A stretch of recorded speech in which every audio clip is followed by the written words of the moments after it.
বিকেল হলেই মেয়েদের বায়না শুরু হয়ে যায় তাদের ফাস্ট ফুড শপের মতো মজাদার নাস্তা লাগবে। তবে একটা মধ্যবিত্ত পরিবারের পক্ষে কিন্তু প্রতিদিন ফাস্ট ফুড শপ থেকে দামি নাস্তা কিনে খাওয়া সম্ভব না। তাই আজকে একদম ঘরোয়া পদ্ধতিতে বাসায় ফাস্ট ফুড শপের মতো মজাদার নাস্তা তৈরি করে নিয়েছি। আজকে বিকেলে আমরা মা-মেয়ে দুজন মিলে একদম ঘরোয়া কিছু উপকরণে তৈরি করেছি মোমো।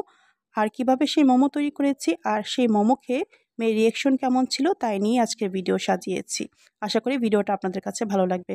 আসসালামু আলাইকুম viewers, welcome to my channel জাহাজ ব্লগস পিডি।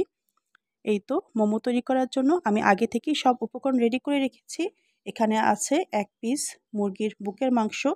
মাংসের টুকরোটাকে আমি ছোট, ছোট পিস করে কেটে নিয়েছি। সাথে নিয়েছি একটা মাঝারি সাইজের পেঁয়াজ কুচি, ২ টো কাঁচামরিচ ছোট টুকরো করে নিয়েছি, ১ ইঞ্চি সাইজের গাজর ছোট টুকরো করে কেটে নিয়েছি। সাথে নিয়েছি কিছু বাঁধাকপি আর নিয়েছি ধনেপাতা। ধনেপাতা অবশ্য আমি সবগুলো ব্যবহার করব না, অর্ধেক ব্যবহার করব।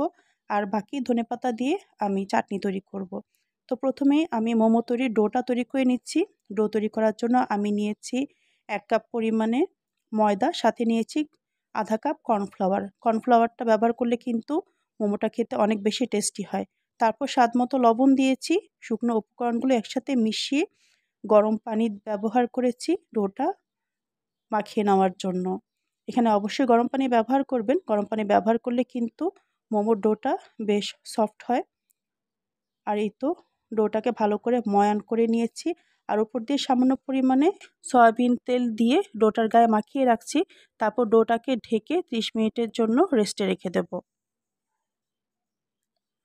মোমো ডোটা তো তৈরি হয়ে গেল। আর এখন মোমোর ভেতরে যে ফিলিংটা আছে সেটা তৈরি করে নেওয়ার পালা। আমি একটা ক্যাপসুল ব্লেন্ডারে প্রথমেই মুরগির মাংসের সঙ্গে দেওয়ার জন্য যে সবজিগুলো নিয়েছি সেগুলো ব্লেন্ড করে নেব। তো আমি এখানে গাজর টুকরো, বাঁধাকপির টুকরো, পেঁয়াজ কুচি, কাঁচামরিচ কুচি আর ধনেপাতা প্রথমেই ব্লেন্ড করে নেব। এতে করে পরে মুরগির মাংসটা একসাথে ব্লেন্ড করতে সুবিধা হবে। আর বাচ্চারা কিন্তু বেশিরভাগ ক্ষেত্রেই সবজি খেতে চায় না। তো এক্ষেত্রে মোমোর সঙ্গে কিন্তু মুরগির মাংসের পাশাপাশি তাদের সবজিও খাওয়া হয়ে যাবে। এই তো সবজিগুলোকে কিছুক্ষণ ব্লেন্ড করে তার সঙ্গে মুরগির মাংস টুকরো দিয়ে দিলাম। সাথে দিয়ে দিলাম আধা চা চামচ পরিমাণে আদা রসুন পেস্ট, স্বাদমতো লবণ দিয়েছি।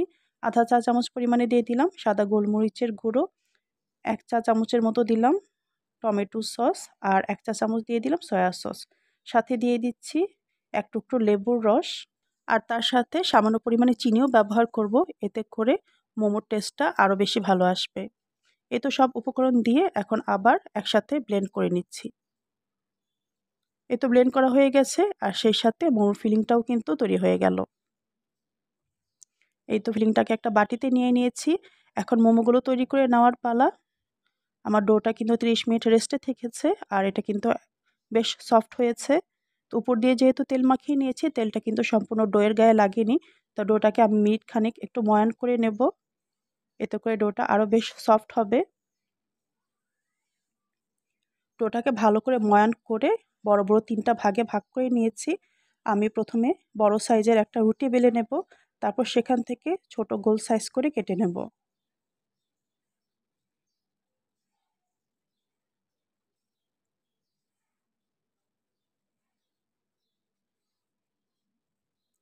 তো রুটিটা বেলার জন্য পিঁড়িতে সামান্য পরিমাণে ময়দা ছড়িয়ে নিয়েছি। তারপর রুটিটা বড় করে বেলে নিচ্ছি। তো রুটিটা যে গোল হতে হবে তার কিন্তু কোনো কথা নেই। কারণ এখান থেকে আবার ছোট সাইজ করে কেটে নেব। তা আমি একটা বয়মের ঢাকনা ব্যবহার করেছি গোল সাইজ করে কেটে নেওয়ার জন্য। তো একটা রুটি থেকে ৩ টা ছোট গোল রুটি কেটে নেওয়া যাচ্ছে।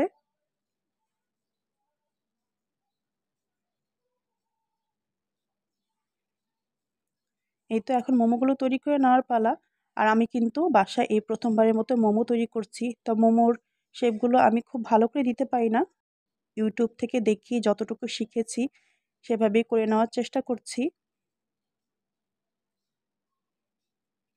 এই তো একটা মোমো তৈরি হয়ে গেল। এখন আমি অন্য একটা ডিজাইনের মোমো তৈরি করার চেষ্টা করছি। আর পাশে কিন্তু আমার ছোট মেয়ে আমাকে সারাক্ষণ সাহায্য করছিল। তো মোমো তৈরির ক্ষেত্রে আমি যতটা না এক্সাইটেড ছিলাম, আমার ছোট মেয়ে কিন্তু তার চেয়ে আরও বেশি এক্সাইটেড ছিল। ও মোমো তৈরির একদম প্রথম থেকে শেষ পর্যন্তই কিন্তু আমার পাশেই সবসময় দাঁড়িয়েছিল। এই তো আরেকটা মোমো তৈরি করে নিলাম। দেখতে যদিও খুব একটা সুন্দর হচ্ছে না, তবে আশা করি খেতে ভালোই হবে।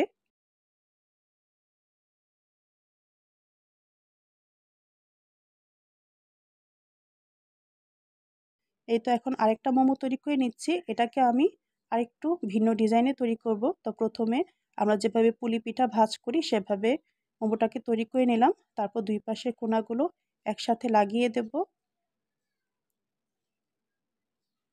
এই তো মোমোটাকে অনেকটা কিন্তু ঝিনুকের মতো দেখা যাচ্ছে। তো এই তো ৩ ডিজাইনের ৩টা মোমো তৈরি হয়ে গেল। তা বাকি যে মোমো তৈরির ডো আছে সেগুলো দিয়ে আমি মোমোগুলো তৈরি করে নেব। এই তো সবগুলো মোমো কিন্তু তৈরি করা হয়ে গেছে। তো ১ কাপ ময়দা আর ১/২ কাপ কর্নফ্লাওয়ার ব্যবহার করে আমার কিন্তু মোট ১১টা মোমো হয়েছে। তো মোমোগুলো আমি একটু বড় সাইজের করে তৈরি করেছি, তাই সংখ্যায় কম হয়েছে। আপনারা যদি আরেকটু ছোট করে তৈরি করেন সেক্ষেত্রে আরও বেশি মোমো তৈরি করা যাবে। আর বেশ কিছু ফিলিং রয়ে গেছে, সেটাকে আমি ফ্রোজেন করে রাখবো পরবর্তীতে, যাতে চাইলে আরও মোমো তৈরি করে খেতে পারি। তো এখন মোমোগুলোকে স্টিম করার পালা। তবে আমি স্টিম করছি না। আমি একটা প্যানের মধ্যে পানি ফুটতে দিয়েছিলাম, সাথে সামান্য লবণ আর সয়াবিন তেল দিয়েছিলাম। তার মধ্যে আমি মোমোগুলোকে বয়েল করে নেব। মোমো কিন্তু চাইলে আসলে বিভিন্নভাবে খাওয়া যায়। চাইলে স্টিম করে খাওয়া যায় বা এভাবে বয়েল করে খাওয়া যায়। আবার চাইলে কিন্তু ভেজেও খাওয়া যায়। তো মোমোগুলোকে আমি ১০ মিনিটের মতো বয়েল করেছিলাম। তার মধ্যে এই তো ৫ মিনিট পরে ঢাকনা তুলে আমি মোমোগুলোকে একটু উল্টিয়ে নিয়েছি, যাতে দুপাশ থেকে খুব ভালো করে সেদ্ধ হয়। আর মোমোর ভেতরে যেহেতু কাঁচা সবজি আর মাংসের ফিলিং ব্যবহার করা হয়েছে, কাজেই সেগুলোও যাতে ভালো করে কুক হয় সেটাও মাথায় রাখতে হবে। আর আমি অবশ্য সবগুলো মোমো একসঙ্গে বয়েল করিনি। কিছু মোমো রয়ে গিয়েছিল, এগুলোকে আমি ফ্রোজেন করে রাখবো, যাতে পরবর্তীতে মেয়েরা খেতে চাইলে তাদেরকে এগুলো বয়েল করে দিতে পারি। তো এগুলোকে আমি একটা ট্রেতে নিয়ে নিয়েছি। এভাবেই ফ্রিজে রেখে দেবো, আর শক্ত হয়ে গেলে পলিতে করে রেখে দেবো। আর এই তো আরও ৫ মিনিট অর্থাৎ মোট ১০ মিনিট পরে আমার মোমোগুলো কিন্তু পুরোপুরি বয়েল হয়ে গেছে। এগুলোকে এখন ভালো করে পানি ঝরিয়ে উঠিয়ে নিচ্ছি।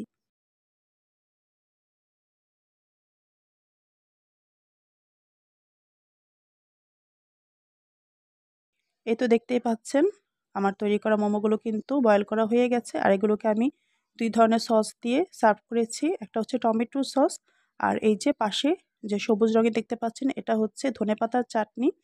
টক দই, ধনেপাতা সাথে লবণ, চিনি, কাঁচামরিচ দিয়ে আমি চাটনিটা তৈরি করে নিয়েছি। চাটনিটা কিন্তু বেশ মজার ছিল।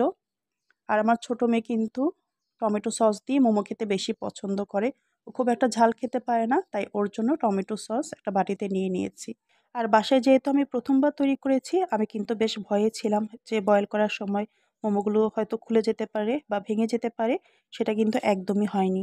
সবার আগে আমি আমার ছোট মেয়ে মানহাকেই টেস্ট করতে দিলাম। ওকে নিয়ে যেহেতু বাইরে ফাস্ট ফুডে প্রায়ই মোমো খাওয়া হয়, তাই ও কিন্তু একদম ট্রু রিভিউ দিতে পারবে। তো আলহামদুলিল্লাহ মানহা মোমো খেয়ে বলছিল যে ভীষণ মজার হয়েছে। পরে অবশ্য আমরাও খেয়ে দেখেছি, আসলেই ভীষণ মজার হয়েছিল। আর এই যে ঘড়িতে বাজে রাত ৯টা ২০, বাইরে কিন্তু একদম অন্ধকার হয়ে গেছে। অর্থাৎ সেই সন্ধ্যার পর থেকে মোমো তৈরি করা শুরু করেছি, রাত হয়ে গেছে। তারপরেও মানহা বলছিল আজকে সে মোমো টেস্ট করবেই। তো যাই হোক, ১ম বার বাসায় মোমো বানিয়ে মেয়ের কাছ থেকে এত ভালো রিঅ্যাকশন পাবো আশাই করিনি। আপনাদের কাছে আজকে মোমো রেসিপিটা কেমন লেগেছে তা অবশ্যই কমেন্টস করে জানাবেন। ভালো লাগলে ভিডিওতে একটা লাইক দেবেন, অন্যদের সঙ্গে শেয়ার করবেন। আর আমার চ্যানেলটা সাবস্ক্রাইব করে আমার পাশেই থাকবেন। সবাই ভালো থাকবেন। বিদায় নিচ্ছি। আল্লাহ হাফেজ।